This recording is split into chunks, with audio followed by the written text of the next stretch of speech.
তওবা কাকে বলে, ঠিক আছে না, এটা আপনাদের সামনে একটু আলোচনা করি। তওবাটা হচ্ছে একটা গল্প বলি আমাদেরকে, যে একজন মা, গ্রামের দিকে আপনারা জানেন যে অনেক সময় শীতের শেষে, যখন শীত শেষ হয়ে গেল, এরপরে যত চাদর কাঁথা, হ্যাঁ, এগুলো সব গরম পানিতে জাল দিয়ে শুকিয়ে ভাঁজ করে তুলে রাখা হয় পরের বছর শীতের জন্য, ঠিক আছে। তো এরকম একটা সিনারিও চিন্তা করেন যে একজন মা রান্নাঘরে পানি জাল করছেন কাপড় মানে কাঁথাগুলো ধোয়ার জন্য বা সিদ্ধ করার জন্য। তো এমন সময় সেই মায়ের হয়তো টয়লেটের প্রয়োজন হয়েছে বা অন্য কোনো কিছুর জন্য উনি কি মনে হয়েছে উনি চলে গেছেন সে কাজটা করার জন্য। ওখানে পানি কিন্তু টকবক করে ফুটছে।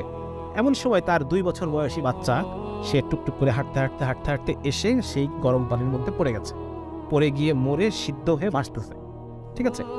এখন ওই মা রান্নাঘরে প্রথম পা দিয়ে চুলার দিকে, মানে ওই পাতিলের গরম পানির যে পাতিল, সেই ডেকচি, সেদিকে তাকিয়ে এই মায়ের প্রথম ফিলিংসটা কি হবে? এই মায়ের প্রথম ফিলিংসটা কি হবে?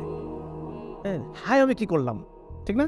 এই মায়ের এই চুলার দিকে তাকিয়ে তার প্রথম যে ফিলিংস, হায় আমি কি করলাম, এটাকে বলে তওবা। দিস ইজ তওবা। হ্যাঁ, এই মা তার বাকি জীবনে যদি আরো 80 বছর বাঁচে, সে আর কোনোদিন ওই দরজা খোলা রেখে যাবে না।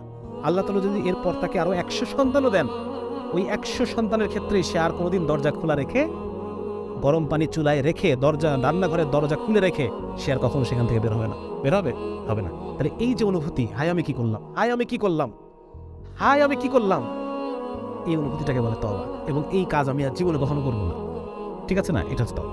তো আমার এই তওবা, এই অনুভূতি, আমি যদি আল্লাহর সাথে, যতবার আমার গুনাহ হবে আমি আল্লাহর সাথে অনুভূতি করি, আল্লাহ তাআলা আমাকে মাফ করে দেন।